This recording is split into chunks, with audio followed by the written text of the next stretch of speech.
From the studios of the Optimism Institute, welcome to the Blue Sky Podcast. I'm your host, Bill Burke, and in every Blue Sky episode, we'll be speaking to leaders, researchers, and thinkers whose stories and insights will remind us that there is always blue sky above. Sometimes you just have to get your head above the clouds to see it. Today's Blue Sky conversation will center on one of society's most vexing challenges, homelessness. My guest is someone who has made trying to solve this problem his life's work and is taking some very interesting and innovative approaches. His name is Kevin Adler, and he co-authored a new book called When We Walk By: Forgotten Humanity, Broken Systems, and the Role We Can Each Play in Ending Homelessness in America.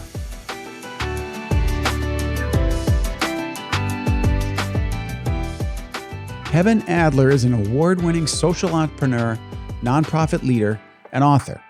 Since 2014, he has served as the founder and CEO of Miracle Messages, a nonprofit organization that's dedicated to helping people experiencing homelessness rebuild their social support systems and financial security, primarily through family reunification services, a phone buddy program, and direct cash transfers, including one of the first basic income pilots for unhoused individuals in the United States.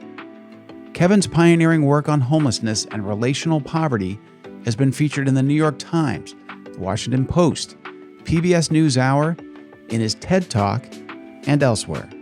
He's been honored as a Presidential Leadership Scholar, TED Resident, and Rotary Ambassadorial Scholar. He received his master's from the University of Cambridge and his BA in politics from Occidental College. As you'll hear, today he's living with his wife in the San Francisco Bay Area and studying at Cal Berkeley, which is where he met my son and how we were introduced. As I've told you before, I find my guests in all kinds of different ways. I'm glad my son helped set this one up, and I hope you enjoy my conversation with Kevin Adler as much as I did.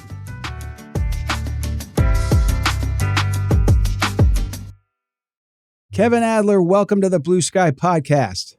Good to be here with you, Bill. I'm so glad to have you on. And I'm just going to get to how this has become such a big part of your life, working on the problem of homelessness.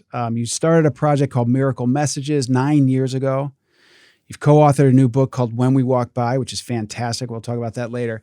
And often, from my experience, this type of passion starts with some sort of firsthand or lived experience. So to start us off, could you tell us about your Uncle Mark? Absolutely. Yeah. My Uncle Mark was my favorite member of my extended family. He remembered every birthday. Every year, I received a Hallmark card just signed Uncle Mark. He also was a guest of honor when we had Thanksgiving and Christmas dinner.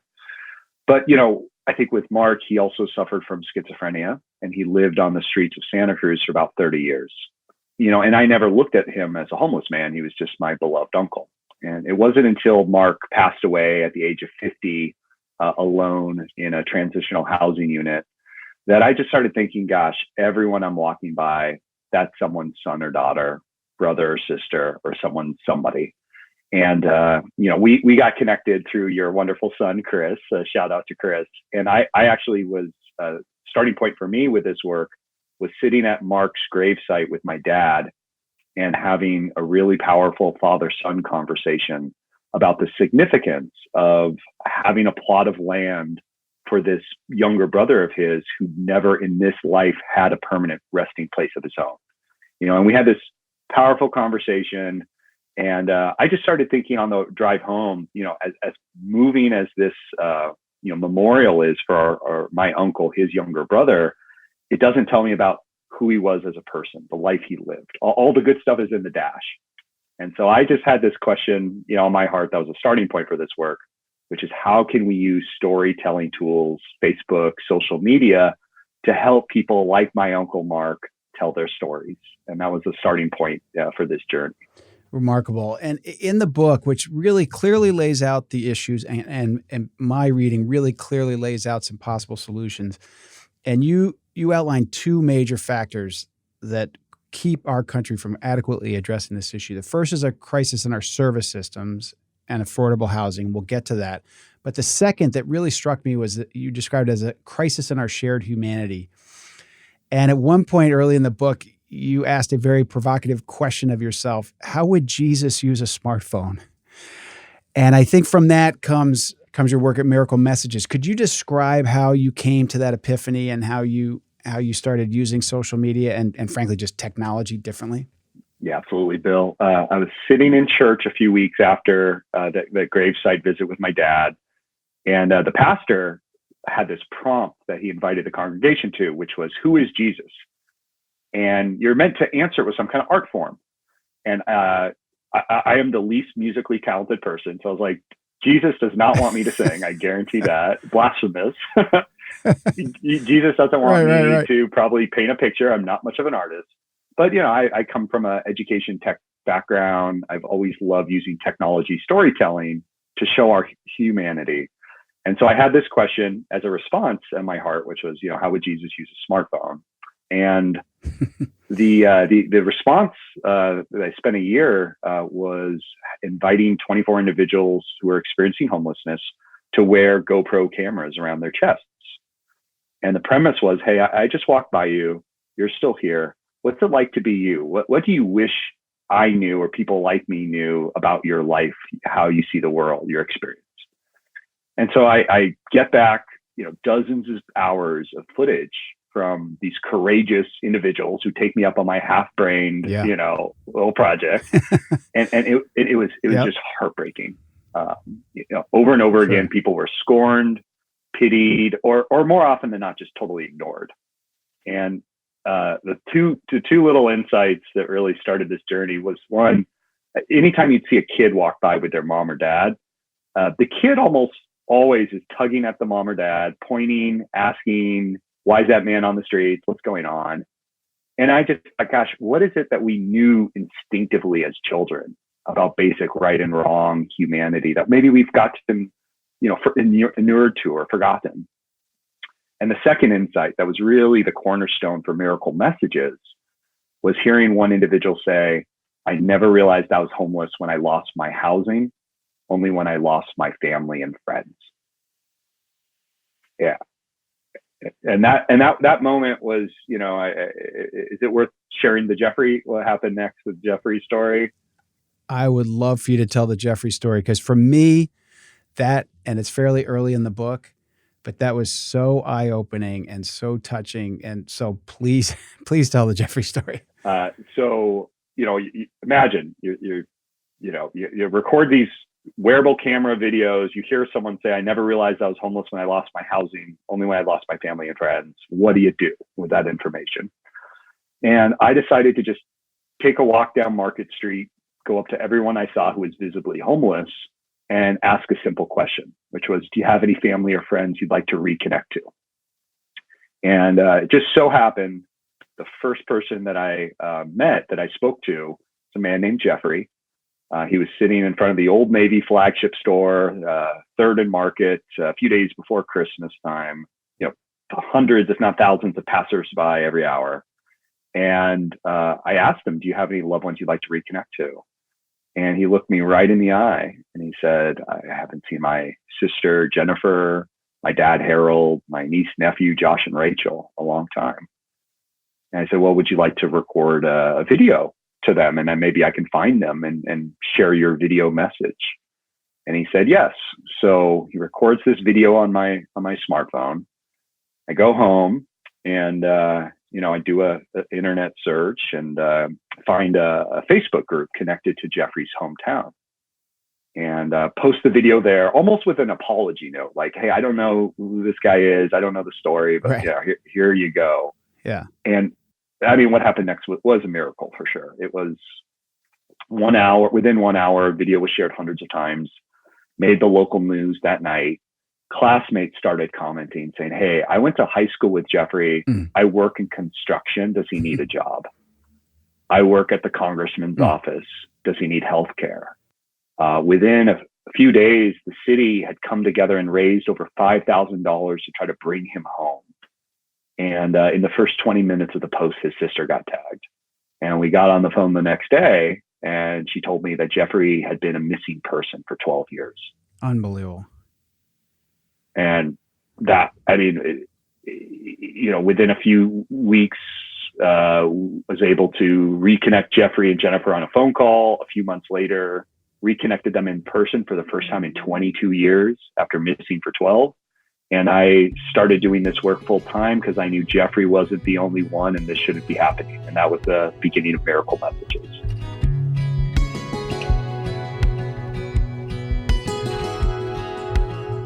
Kevin Adler's story about his Uncle Mark comes early in the book, and that's appropriate placement, both because it's so moving and powerful and because it explains why he's so driven to do the work that's described in the pages that follow.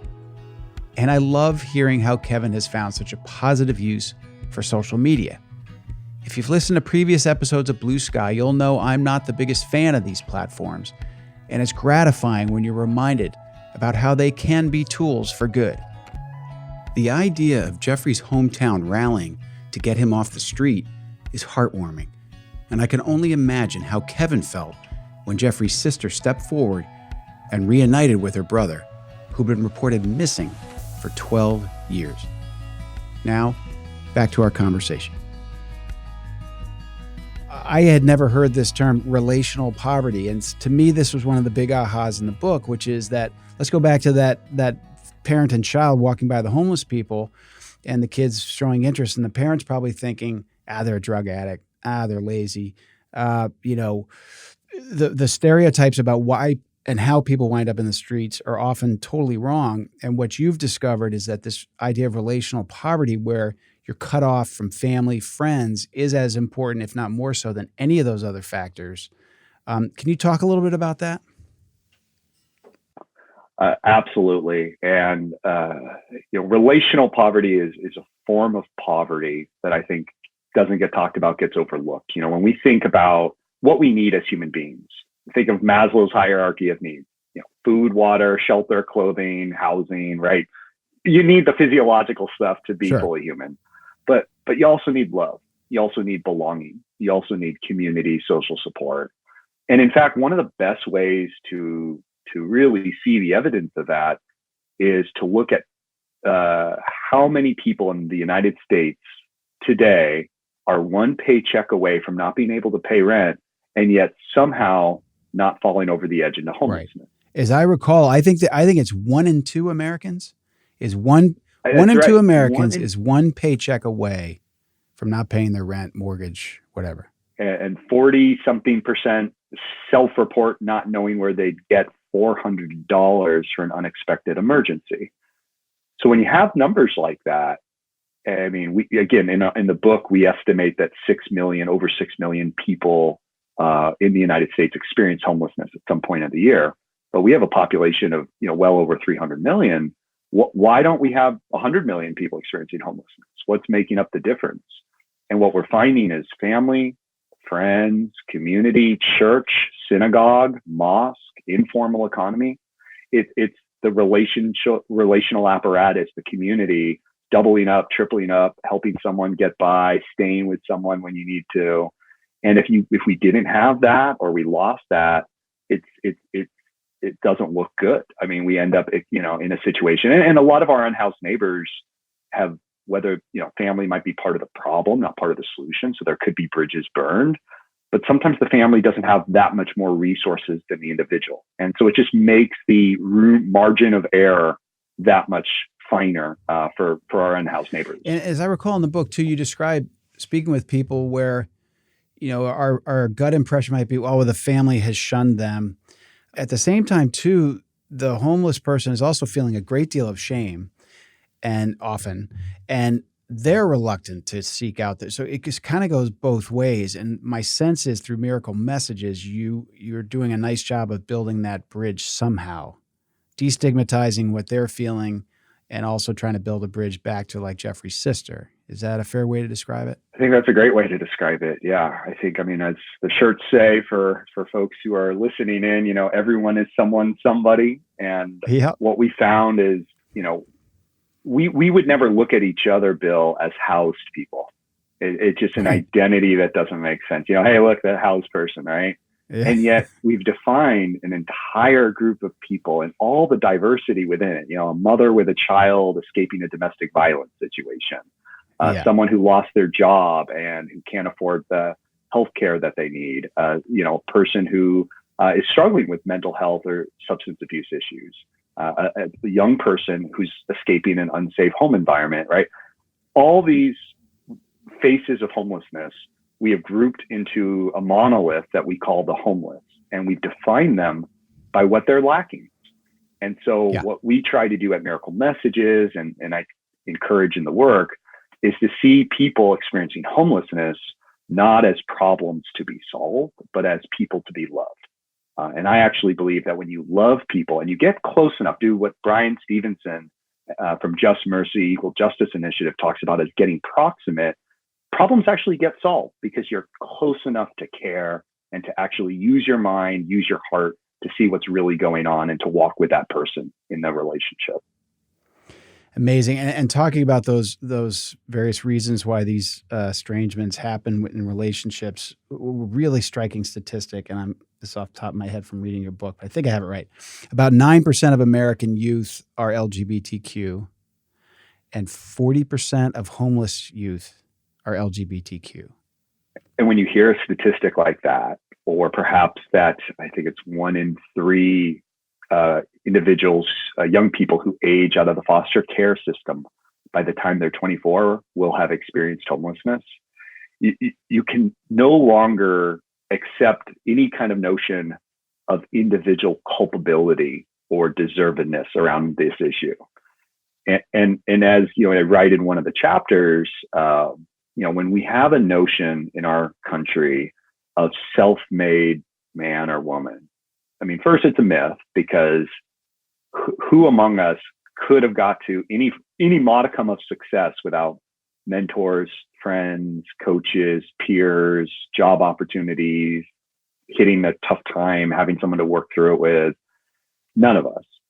Yet, if we have this notion that we like to champion the person who's rags to riches and wow, what a wonderful story, what does that say about people who are still experiencing homelessness or frankly still poor?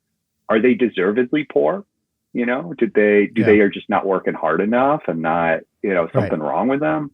And of course, that when spoken like that and articulated, it sounds distasteful, but that's the environment we're in. So I really try to deconstruct in the book any notion of individualism or deservedness on this issue. It's actually remarkable that we have less homelessness, and I think that's a testament to the resilience and the fortitude and the ingenuity of so many people who are either on the edge of homelessness or have brushes of homelessness. It's funny because when you mention self-made people and you mentioned him in your book, and I just listened to a podcast that Arnold Schwarzenegger did with Conan O'Brien.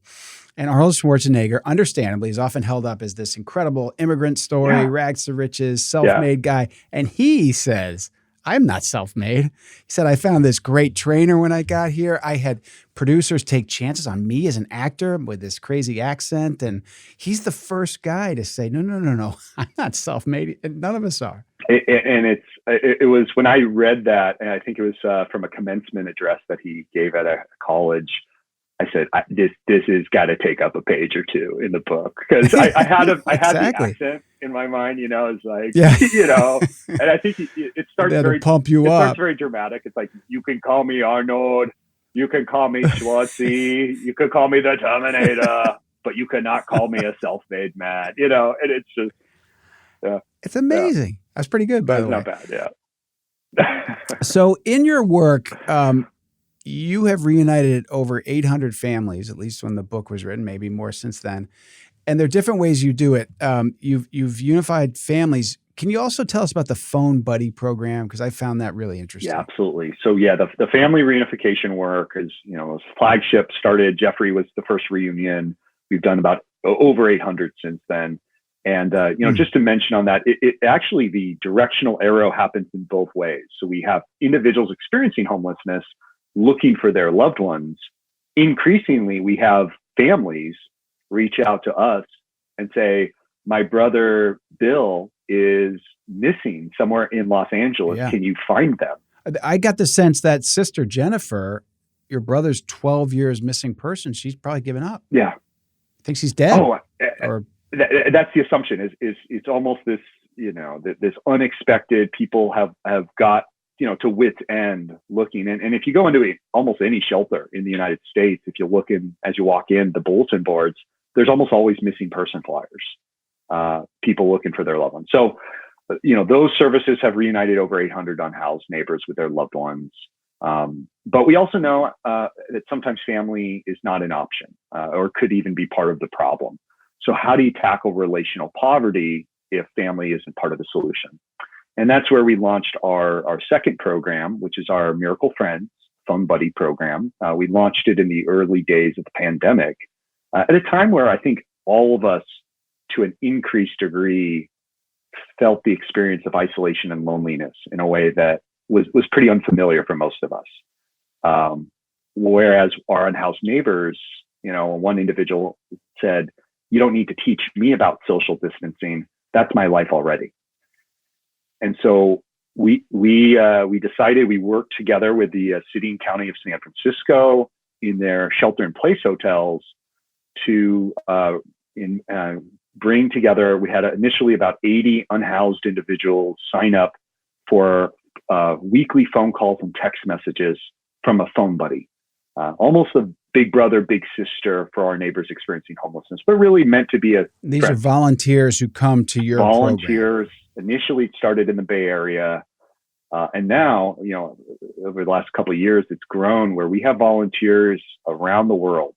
We're talking Chile, Malaysia, United Kingdom, Germany, Kenya, US and Canada, who have committed 20 minutes to 30 minutes a week to have one-to-one phone calls, text messages with neighbors experiencing homelessness, San Francisco, Los Angeles, South Florida, Texas, and a few other places. And they, and those relationships are real. My friend, my miracle friend his name's Andres. He escaped, a deteriorating economic situation in Honduras, as well as political violence and instability. And he arrived in the United States at a shelter in Oakland. And he's in this shelter, but he's isolated. He's trying to get his work permits. He's trying to, contribute to the economy. And he's just, he's sitting there isolated. And so he signs up for Miracle Friends. We get matched. He doesn't speak English. My Spanish is pretty good, but not great. So he's a patient man. Yeah. So we have weekly calls and text messages. And he was actually selected for our basic income program, which I know we'll get to. And then, which I don't think I shared in the book because the story happened recently, because we had built such a trust-based relationship, he finally opened up and said, Kevin, there's actually a dream I have that I haven't shared with anyone. I'd like to share with you. I said, well, what is it, Andres? And he said, well, 38 years ago, my mom fled from violence and instability in Honduras into the United States. I never found out if she made it across the border alive. Oh my gosh. And come on. We gathered some information from Andres about his mom, about, and her parents, his grandparents had passed away, wondering whatever happened to their daughter, sisters, siblings, everyone's been looking for her. And we found her. We found her in Texas. Come on. She was still in Texas. We got her on the phone. She was very skeptical, sure. Understandably, 4 decades. Sure. And once he got on the phone, she started asking him questions about, what's your name of your grandpa? What was your tio? What's this and that, to make sure. And once he got, he just said it. She just burst into tears. Of course. And Andres and his mom now talk every single day, text every day, and they're planning to see each other. And it's a reunion. So, all right, that's your first addendum to this book. That's unbelievable. Volume 2, When We Walk By.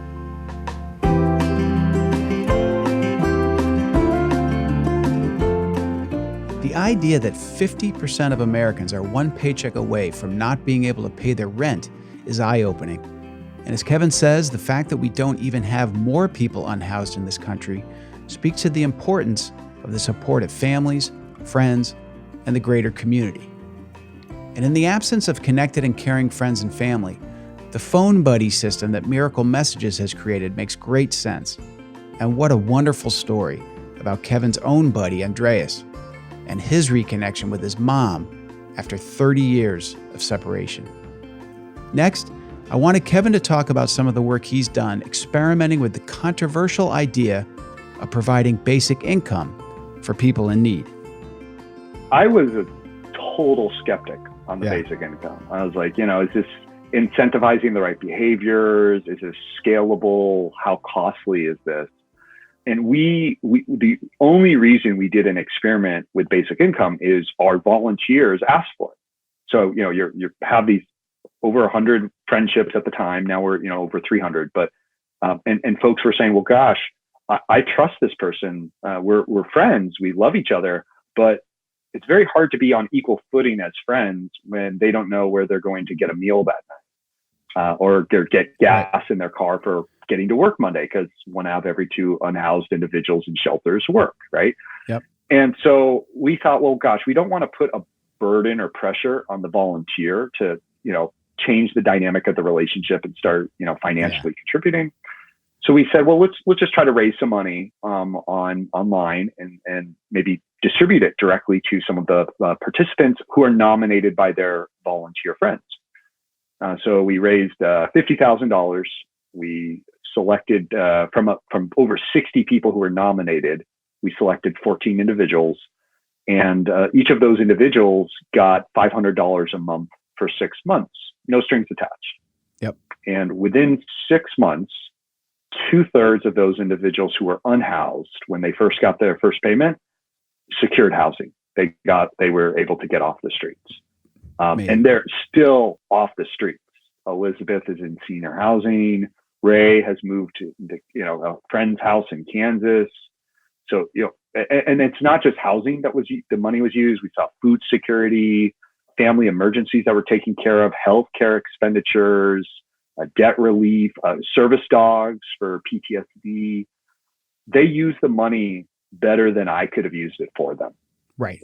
And so from that, very small result, and also looking at projects like the New Leaf Project out of Vancouver in Canada, where they had tremendous results on a much larger scale than what Miracle Money did. And then now the Denver Basic Income Project. Looking at a few other examples, we said, well, let's raise more money and do a randomized control trial around basic income and social support for our unhoused neighbors. So now we're administering a $2.1 million basic income pilot. Google.org as the primary funders, but also many foundations, individuals, where we're giving $750 a month for 12 months to over 100 unhoused individuals, with researchers in USC overseeing a pilot throughout the state of California. We're doing in San Francisco, Oakland, and Los Angeles. It's incredible. No, and like you said, spending it better than you would have, because I know, and I was guilty of this too, because sometimes you might be walking by a homeless person and think, gosh, if I give them $1, they're going to buy something, that they don't need. And it's, but in a funny way, if you give them $500 a month, and it sounds like there was some screening. You weren't just handing these out to random people. They were nominated. So you probably have to have some basic abilities to demonstrate some certain basic abilities to get this money. But when they get the money, they don't spend it on drugs. They don't spend it on booze. They get housing, or you tell me how that gets spent. So substance use goes down. There's less of a need to self-medicate and numb when you're housed, when you have food, when you have healthcare, when you can provide for yourself and your family. Yeah, and I think there is a screening mechanism that's appropriate. I think you wouldn't want to do more harm than good. Right. Where if someone is in the throes of addiction, potentially giving money could aid and abet their substance dependency. Right. There may be things that are needed, like hospital care, medication, treatment before that. On the whole, we found that, it gets into a slippery slope if you're trying to assess who's eligible or not, right? Like, how do you make that determination? Is someone who's a year removed from recovery a good candidate, right. A month? Right. Like, So what we found is a good proxy for that, Bill, is someone able to maintain a relationship with a volunteer for a handful of conversations? Are they do they show in up? our phone buddy program? Yep. Do they show up? Do they answer that? You have to have a phone. You have Sure. to keep it charged. You have to have some kind of data plan. Yeah. You have to have, the wherewithal to maintain a relationship, have a conversation. We thought that was a pretty good proxy. Yep. So that's the basic income work. And, I think that the reunion work, we've seen, many people get off the streets, positive outcomes. 80% of reunions lead to a positive outcome in terms of physical health, mental health, social health. The phone buddy program has been impactful. And I think the other, metric of success in the work we're doing here, of course, getting people off the streets is part of it. Helping people who are experiencing homelessness is part of it. But there's also a huge narrative change element to the work we do. Because I think one of the problems around this issue is we as housed people feel helpless. We feel so frustrated and so disillusioned with what we're seeing, and often for good reason. Sure. Millions of dollars spent, very little progress to show for it.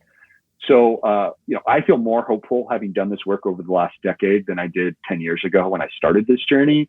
And so what we're really trying to do is share those stories, those narratives, and the broader context of what causes homelessness, the systems that are broken, the intersectionality of homelessness and affordable housing, criminal justice system, income inequality, so that people really feel empowered to make a difference in their local communities.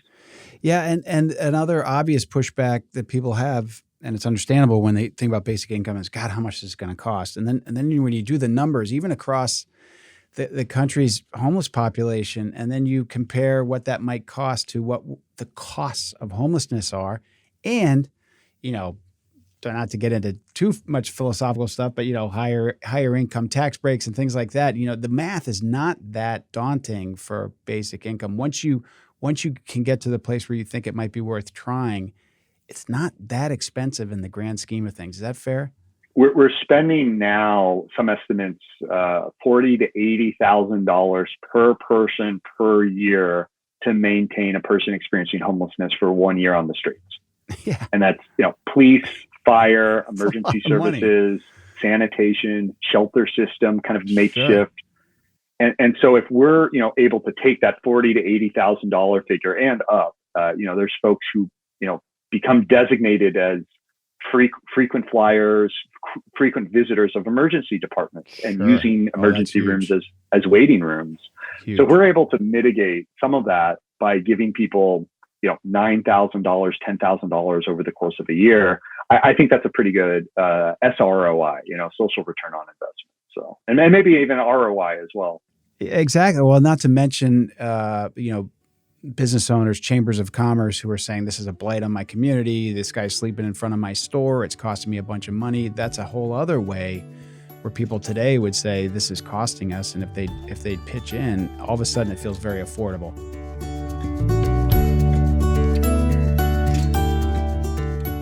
When I first heard of the concept of universal basic income, I thought that it seemed like it would be way too expensive, and I couldn't imagine that this money would be wisely spent by those who received it. The work that Kevin and others have done suggests that these concerns might not be worthy. And when it comes to the expense side of things, once again, it seems to be an issue of an ounce of prevention being worth a pound of cure. If a person on the streets is costing our society today between $40,000 and $80,000 a year, a basic income payment of far less than that would be effective, and it would seem to be worth doing. Getting back to my blue sky conversation with Kevin Adler, I wanted to get his take on another big challenge: affordable housing. The other thing you talk about, and I hear it from everybody, and I understand it, but I struggle with solutions, is affordable housing.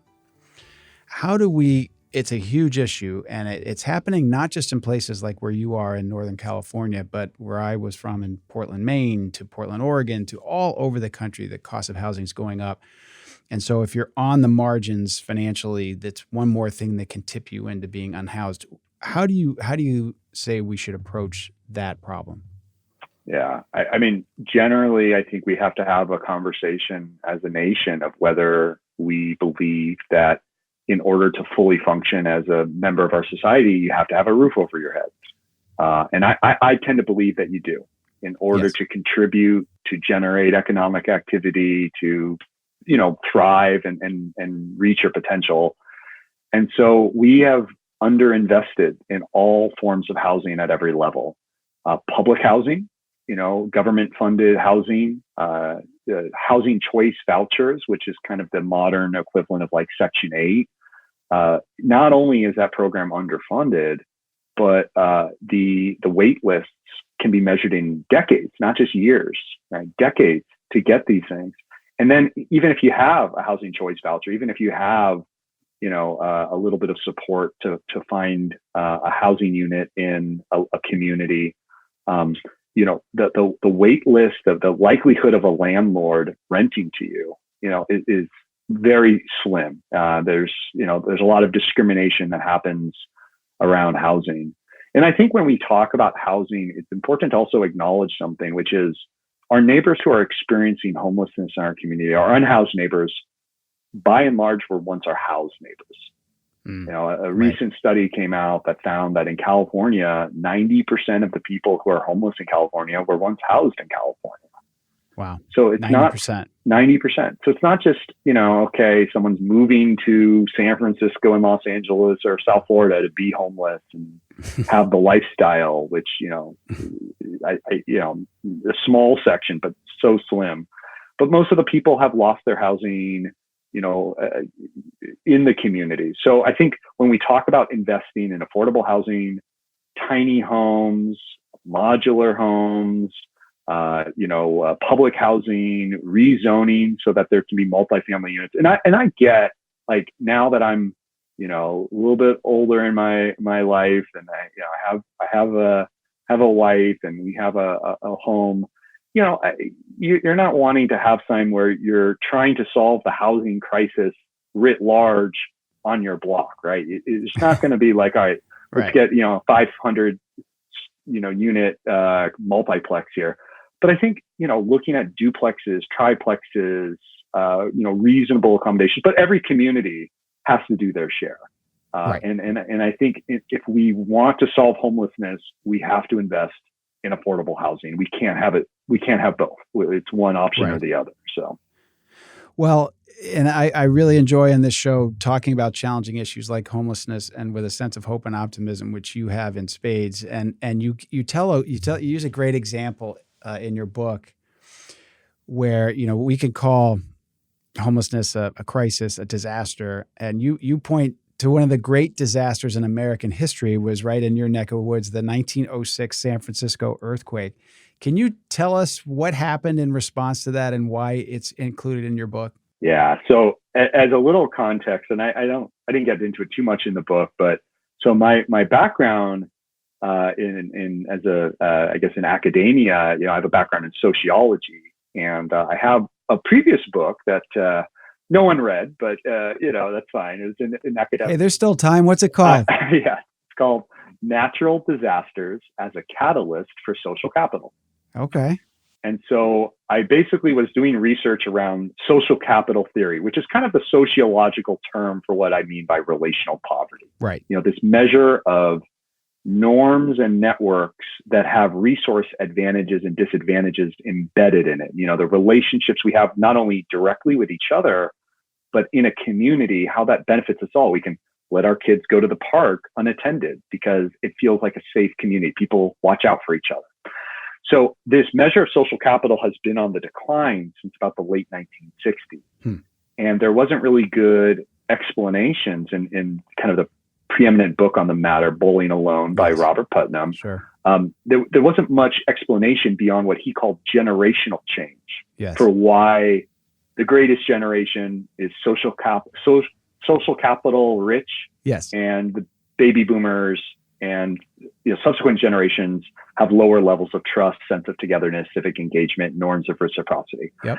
And so I did some research I was a grad student at Cambridge, and found that these shared traumas of whether it's World War II or in Vietnam on a kind of national level in the United States, or in a more localized level like a flood or an earthquake or a fire, how that can either catalyze community and become the kind of, watershed experience by which we refer to as like, this is community at its finest, or this is when I was in need and people didn't come together and support me, where, I felt isolated and even more fractured.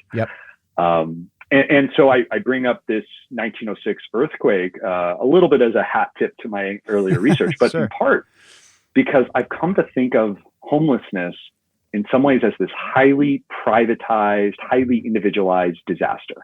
And in the 1906 earthquake, 400,000 of a population of 400,000, San Francisco, 250,000 people were homeless, were episodically homeless, lost their homes, and most of whom, went to Golden Gate Park. And it wasn't a time of, rampant NIMBYism, where we're going to, the other, and they should have had better, earthquake insurance and fire protection. And what did they do? Because did they leave their, candles on, right? Like, so it was a time of coming together, and it was some of the first examples of mixed use and mixed scatter shot housing in the United States, where people took their earthquake cottages, that they, I think, contributed $2 a month to, paid off at $50, and then had to move them out of the park into areas throughout San Francisco. Some of those cottages still exist, are still there, these small little 1-2. And within 2 years of, the greatest shared disaster, shared trauma that San Francisco has experienced to date, the park was vacated. People returned to housing; they were housed. The crisis mode was over.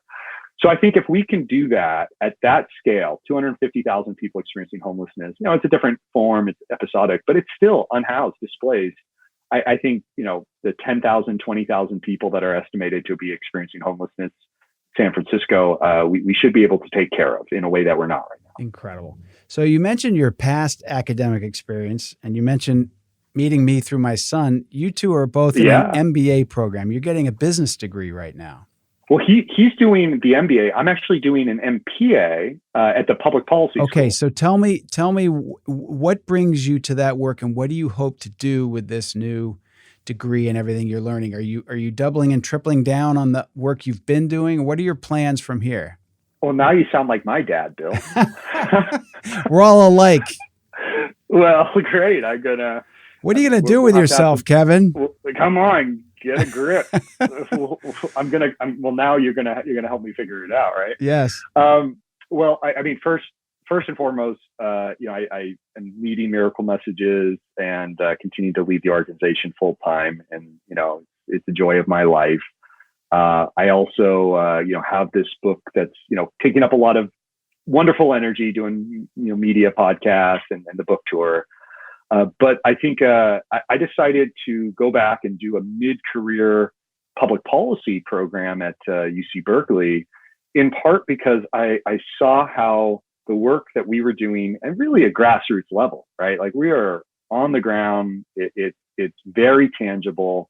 How the fire hydrant is open and broken, right? Like the waters upstream are creating this mess. So I wanted to better understand the policy implications of the crisis, of how affordable housing, income inequality, foster care system, health disparities are contributing to homelessness, and how we can also tackle those through policy solutions, public-private partnerships, and the like. So, not 100% sure what comes next. Now that I have a new mentor in you, Bill. There you go. But you got to do better than that. But yes, thinking. Yeah, that was my thinking. So, and I'm going to tell everybody, When We Walk By is an incredible book. And I read a lot of these kinds of books that talk about difficult challenges, part of my work, partly because of my work, but also just of my own personal interest. It is really well presented. It is very hopeful. It's very practical. And so in addition to reading When We Walk By, what else can people do to support what you're doing or start something similar where they live? Help us understand, if people are motivated by this conversation, then really motivated by your book, what could they do? Well, yeah, thanks for that. Well, folks who read the book, we'd love to hear from them. I mean, just being in conversation and hearing what parts of the book resonates and sharing that, on social media, sending us a message, miraclemessages.org or whenwewalkby.com is great. Sharing it with others. I think everyone's an influencer in their own community, and there's going to be instances where you're at the dining room table, you're, listening to someone in a work meeting, you're reading the newspaper and you see a reference to the homeless, or you hear a comment that implies that people experiencing homelessness should just get jobs because, again, half of them work. I think it's important to speak up. And, I'm not someone who's an especially combative human being. I don't think we need to call people out because, as I write about in the book, there's instances even today and certainly throughout this last 10 years where I'm constantly finding myself humbled by my own biases on this work, Sure. my own limitations. But I think it's important to talk about. This is a very complex issue.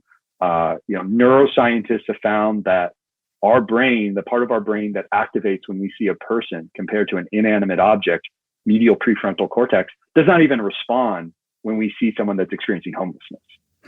So there are some deep working, rewiring, redoing.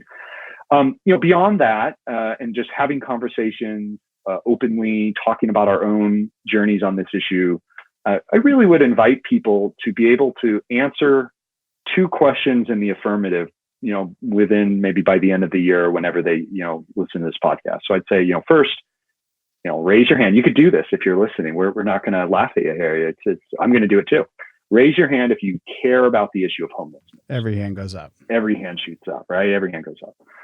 Second question, raise your hand if you know someone who's currently experiencing homelessness. And every time I give a talk and I share those 2 questions, it's never more than about 5% of people who raise their hands. And I, as gently as I can, I try to say, I think that's part of the issue, is we don't know who they are. It's an abstraction, it's us versus them. We're talking about it, but we don't actually, have someone like a Mark or a Jeffrey or a Elizabeth or a Linda or a Ray or whoever else to know by name and their situation of why they're experiencing homelessness, what barriers they face, what caused homelessness. Yep. And I would just invite people to be able to answer in the affirmative, to make a friend who's either currently or formerly unhoused, get to know their story, not in an extractive way, but in a neighborly way as a member of our community. Amazing. And some of those hands that didn't go up might be like the high school classmate of Jeffrey. Yeah. And they do know someone who's homeless. They just don't know that that's where they are. So that was another powerful part of the book. Another reason. The numbers don't lie. And inevitably, every hand would probably raise if they knew the story. But because the issue is so stigmatized and it's so hidden, I have people at least a few times a year in my network, good friends, people who are C-suite executives at Fortune 500 companies, message me and say, your work resonates with me. I too experienced homelessness. Please don't tell anyone. Yeah. And I'm just like, it's amazing, this issue, like how closeted it is. Yeah. Even for someone who's that level of success, on what we measure success by in our country, still doesn't feel comfortable. Please don't tell anyone, right? And so I do think we have to normalize this experience by folks who have experienced homelessness, if it's safe to do so, sharing that experience and sharing your story, because then everyone in your network will no longer see it as faceless, nameless. Will know you and be like, wow, I never even knew, I never realized. And I think that will go a long way in changing the narrative as well. Amazing. So I want to thank you for sharing your story, for writing When We Walk By with your co-author, Donald Burns. It's Kevin Adler and Donald Burns. The book is When We Walk By. It's available wherever you get your books. And I can't endorse it enough. And Kevin, I really appreciate your time today and everything you're doing. And it's been a real pleasure to speak with you today. Bill, I really enjoyed the conversation, and I really look forward to working with you to figure out my future after this. So thank you for that. I'm on it. Tell your dad to give me a call. Yeah, that'll be a long phone call. Thank you so much. Keep up the great work. Thanks, Bill. I appreciate that.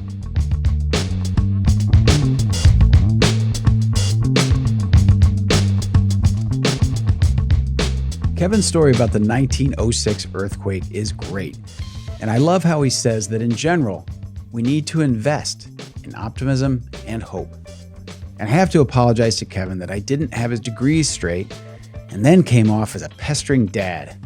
Sorry about that. And I'll say again, When We Walk By is a really great book. And it left this reader feeling more hopeful and optimistic about ways we might all make a meaningful difference in the crisis of homelessness. I encourage you to check it out, and when you do, to let Kevin and his team know what you thought of it. And likewise, as I always say, please let us know how you think we're doing with Blue Sky, with this episode featuring Kevin Adler and any others you've had a chance to listen to. If you like this sort of uplifting and inspiring content, please follow the Optimism Institute on social media. You can also give us feedback there in the comments and in direct messages. Till next time, I'm the founder of the Optimism Institute and host of Blue Sky, Bill Burke, and I thank you for listening.